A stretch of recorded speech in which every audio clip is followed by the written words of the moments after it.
अस्सलाम वालेकुम viewers, welcome back to our channel Rana ji remix. हम आपके लिए लेके आते हैं इंफॉर्मेटिव और नई से नई वीडियोस।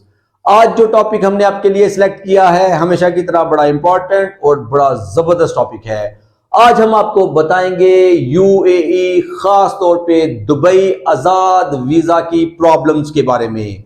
जी जनाब, बहुत से कमेंट्स आते हैं, बहुत से लोग हमसे पूछते हैं कि जनाब जॉब नहीं मिलती है या हम दुबई आना चाहते हैं और हम जो है आजाद वीजा पे आ जाते हैं। कहने के लिए तो ये बहुत इजी बात है कि आपने पैसे दिए, आजाद वीजा लिया, आप दुबई आ गए। ये सुनने में बहुत अच्छा लग रहा है कि बिल्कुल सिंपल बिजनेस है, आपने पैसे दिए, अपना आजाद वीजा लिया और आप यूएई आ गए। लेकिन कभी आपने सोचा है कि यूएई में आने के बाद, दुबई में आने के बाद आजाद वीजा के ऊपर क्या प्रॉब्लम्स हो सकती हैं? आपको आने से पहले, अपने पैसे खर्च करने से पहले इन वीडियोस को जरूर देखना चाहिए, क्योंकि YouTube के ऊपर ऐसी आपको हजारों वीडियोस मिल जाएंगी, लेकिन कुछ बंदे प्रोफेशनल वे से आपको एक्सप्लेन करेंगे अपने एक्सपीरियंस की रोशनी में। क्योंकि हमारा पूरा टाइम दुबई में गुजरा हुआ है, हम अपने एक्सपीरियंस की रोशनी में आपसे बात करते हैं कि कौन लोग हैं जो आजाद वीजा पे आते हैं और फिर उनको क्या प्रॉब्लम्स होती हैं। वो हमारे रूममेट्स भी रहे हुए हैं, हमारे दोस्त भी हैं, वो हमसे डिस्कस करते हैं। हमारे चैनल का सिंपल मकसद होता है कि आपको उन चीजों, उन हडल्स, उन परेशानियों से बचाया जाए जो यूएई में हो रही हैं। आप पाकिस्तान से आने से पहले अगर प्रिपेयर हैं, अगर आपने हमारा चैनल देखा हुआ है तो विजिट वीजा के बारे में कहां से लेना है, कैसे अरेंज करना है, आपको ट्रैवल गाइड दी जाती है, बेड स्पेस के बारे में बताया जाता है, जॉब हंटिंग के बारे में बताया जाता है, फ्रेश जॉब्स भी हमारे चैनल पे आती रहती हैं। इसलिए कोशिश करें कि हमारे चैनल को सब्सक्राइब करें, अपने फैमिली मेंबर्स, फ्रेंड्स को बताएं कि इस चैनल पे ऊपर दुबई के बारे में छोटी बड़ी न्यूज और जॉब हंटिंग की ट्रिक्स वगैरह बताई जाती हैं। Thank you for watching. अब हम आते हैं अपने जो हमारा टॉपिक है उसकी तरफ। तो सबसे पहले तो ये एक इलीगल एक्टिविटी है, बिल्कुल सिंपल वर्ड्स में, मैं बिल्कुल ढकी छुपी कोई बात नहीं है इसमें। जो भी बंदा आपको कह रहा है कि लीगल है, आप आके हमारी कंपनी में काम करें, तो अगर उसकी कंपनी इतनी ही अच्छी होती या उस कंपनी के पास इतना ही काम होता तो वो कभी भी अपना वीजा सेल नहीं करते। वीजा सेल करते हैं छोटे छोटे, उन्होंने कंपनीज बनाई होती हैं, छोटे छोटे ग्रुप्स होते हैं, वो अपने वीजे निकालती हैं। सपोज उनको 5 वीजे मिले हुए हैं, 2 पार्टनर है या एक बंदा है उसको 2-3 वीजे मिले हुए हैं, तो वो अपने वीजे सेल करके अपना खर्चा वगैरह चलाता है। आपसे 11,000, 12,000, 13,000 दिरहम तक ले लिया जाता है और उसके बाद फिर आप आ जाते हैं। जब आप काम करने के लिए किसी दूसरी कंपनी में जाते हैं, सपोज आपने ग्रेजुएशन की हुई है, आप एज अकाउंटेंट जा रहे हैं या आपने एज अ सेल रिप्रेजेंटेटिव जाना है किसी दूसरी कंपनी में, छोटी मोटी जॉब्स तो आप कर लेंगे, लेकिन आप जैसे ही किसी बड़ी कंपनी में जाएंगे तो वो कहेंगे भाई हम किसी दूसरी कंपनी का बंदा नहीं रखते। तो इसका वो हल आपको बताएंगे कि नहीं जी आप आ जाएं आजाद वीजा पे, हम आपको एनओसी दे देंगे। एनओसी आपको दे देंगे, आप जहां मर्जी काम करें, कोई प्रॉब्लम नहीं होती। लेकिन जब आपके पास एनओसी होगा, सपोज आपको कोई चेक कर लेता है, कोई गवर्नमेंट ऑफिसर आ जाता है, आप दिखाते हैं जी एनओसी है मेरे पास, कंपनी ने दिया हुआ है, तो वो ऑफिसर पहले ये सवाल करेगा कि अगर उस कंपनी के पास काम नहीं था तो उसने आपका वीजा क्यों निकाला।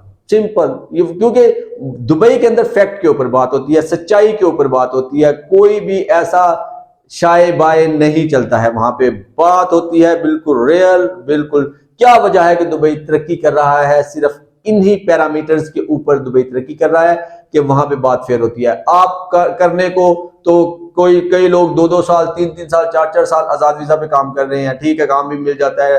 तो जैसे ही कहीं कोई प्रॉब्लम होती है तो उनके लिए अजाब बन जाता है, क्योंकि उनको इलीगल डिक्लेयर किया जाता है, वीजा कैंसिल कर दिया जाता है, आपके पैसे जाया हो जाते हैं। अच्छा, दूसरे नंबर पे आ जाए हम कि चले ये वाली एक्टिविटी तो बहुत अच्छी थी, कंपनी बहुत बंदा अच्छा था, आपका दोस्त था, उसने आपको एनओसी दे दिया, या आपने किसी अच्छी कंपनी से आजाद वीजा ले लिया। आपने ड्राइविंग लाइसेंस लेना है, आपको एनओसी चाहिए, सपोज आप शारजा में हो तो वहां पे एनओसी चाहिए। आप जाते हो कंपनी के पास तो वो कहते हैं हमारी तो आपसे बात ही नहीं हुई थी कि हम आपको एनओसी देंगे। अब ये सारी बातें आपने पाकिस्तान से तो नहीं कर सकते हैं ना कि जनाब मैंने ड्राइविंग लाइसेंस भी लेना है, मैंने सारी चीजें भी करनी है। तो कई बंदे तो जो तेज बंदे होते हैं वो यहाँ से कह के जाते हैं भाई हमें कोई भी डॉक्यूमेंट चाहिए आप हमें प्रोवाइड करेंगे, ये 13,000 दिरहम आप ले रहे हैं, तो वो कहते हैं यस हम करेंगे। अगर आपने बात नहीं की हुई, आपने सिर्फ वीजे की बात की हुई है, एनओसी आप लेंगे, ड्राइविंग लाइसेंस लाओ जी 1,000 दिरहम दो, लाओ जी 500 दिरहम दो, ये सिलसिला शुरू हो जाता है। वहां पे आपसे पैसे मांगे जाते हैं, आप परेशान होते हैं, हैंड टू माउथ तो आगे बंदा होता है। यूएई के अंदर आपको पता है कि खर्चे हर जगह बहुत ज्यादा है। अच्छा जी, चलें जी, एनओसी मिल गया। दूसरा ये होता है कि आपको जो आपको कहीं दूसरी अच्छी कंपनी में जॉब मिल जाती है, सपोज आपको किसी बड़े ग्रुप में जॉब मिल गई है, तो वो क्या करेंगे, वो कहेंगे भाई हम किसी कंपनी का बंदा नहीं रखते, आपने इंटरव्यू अच्छा दिया, एजुकेशन आपके पास है, ठीक है, आप स्किल्ड लेबर हैं, आपके काम आता है, कोई भी कैटेगरी आपकी हो सकती है, आप पढ़े लिखे अनपढ़ है लेकिन आपके पास काम है या आपको काम आता है। वो कहते हैं कि आप अपनी कंपनी से एनओसी ले आए, जिसको नकल कफाला कहते हैं। नकल कफाला आप ले आए, वीजा हम दे देते हैं। नकल कफाला पे अजाब बन जाएगा, वो कंपनी जो है ना वो आपको नकल कफाला ही नहीं देगी, पैसे डिमांड करनी शुरू कर देगी। देखिए जी, वीजा तो हमारा होगा, हमारा एक वीजा कम हो जाएगा, आप उस कंपनी में काम करोगे, नकल कफाले का ये मतलब होता है। पता नहीं कौन कौन सी आपको डेफिनेशन सुनाई जाएंगी और आपको परेशान किया जाएगा। तो यहाँ पे भी आपने ब्रेक लगानी है, सोचना है कि मैंने आजाद वीजा लेना है या नहीं लेना। नकल कफाला पे भी प्रॉब्लम हो सकती है। अच्छा, उसके बाद जनाब आप कहते हैं कि आप मुझे नहीं दे रहे हैं नकल कफाला, कोई बात नहीं, आप मुझे मेरा वीजा कैंसिल कर दें। मैं जो है ना ऑफर लेटर उस कंपनी से ले लेता हूँ, बड़ी कंपनी से, और उसके बाद मैं उनके एम्प्लॉयमेंट वीजा पे आ जाता हूँ। कैंसिलेशन पे फिर प्रॉब्लम आ जाएगी, कैंसिल नहीं करेंगे, बंदा यहाँ गया हुआ है, कफील है नहीं, आ रहा है, जा रहा है। आजाद वीजा तो सपोज उसका नाम ही सिर्फ आजाद है, बाकी आप हर किस्म के डॉक्यूमेंट्स के लिए, हर चीज के लिए आप उस कंपनी के पाबंद हैं। ये हमारा चैनल आपको बहुत ही जबरदस्त एक इंफॉर्मेशन दे रहा है, आपको इन चीजों का ख्याल रखना है। अगर कहीं आपको आजाद वीजे की जरूरत पड़ ही जाती है, अगर आप कहीं नहीं बच रहे हैं, तो आपने आजाद वीजा ही लेना है। तो ये वाली बातें जो मैं आपको बता रहा हूं, खुदारा इनको क्लियर करें, ड्राइविंग लाइसेंस के लिए, कैंसिलेशन के लिए, नकल कफाला के लिए, बाद में आने वाले किसी भी डॉक्यूमेंट्स के लिए आप उनको कायल करें कि हम आपको पैसे दे रहे हैं और इन फ्यूचर अगर हमें किसी चीज की जरूरत पड़ी तो हम देंगे। हमने ये भी देखा है कि लोगों ने पहले तो यस किया है, लेकिन बाद में कहा है कि हमारा कफील चेंज हो गया है, उसका माइंड चेंज हो गया है, मेरा माइंड चेंज हो गया है, बहुत सारी चीजें आपने ख्याल रखना है इन चीजों का। तो इन चीजों से बचा कैसे जाए? सपोज ये तो थी हर्डल्स, प्रॉब्लम्स आजाद वीजा की, तो इनसे बचा कैसे जाए? दो चीजें मैं आप इस वीडियो में आपको बताऊंगा, तीसरी जो है इंशाल्लाह नेक्स्ट वीडियो, वो क्योंकि लंबी वीडियो होगी, वो फिर बनाएंगे।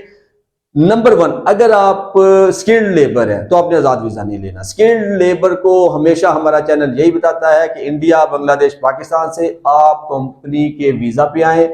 जो डेलीगेशन आते हैं, डेलीगेशंस आ रहे हैं सऊदीया से, कुवैत से, दुबई से, आपकी कंट्री में, वहां पे मैसन को चेक करेंगे, प्लम्बर को, इलेक्ट्रिशियन को वहीं पे वीजा देगा, फ्री वीजा होता है, थोड़ा सा आपका खर्चा होता है टिकट्स वगैरह का।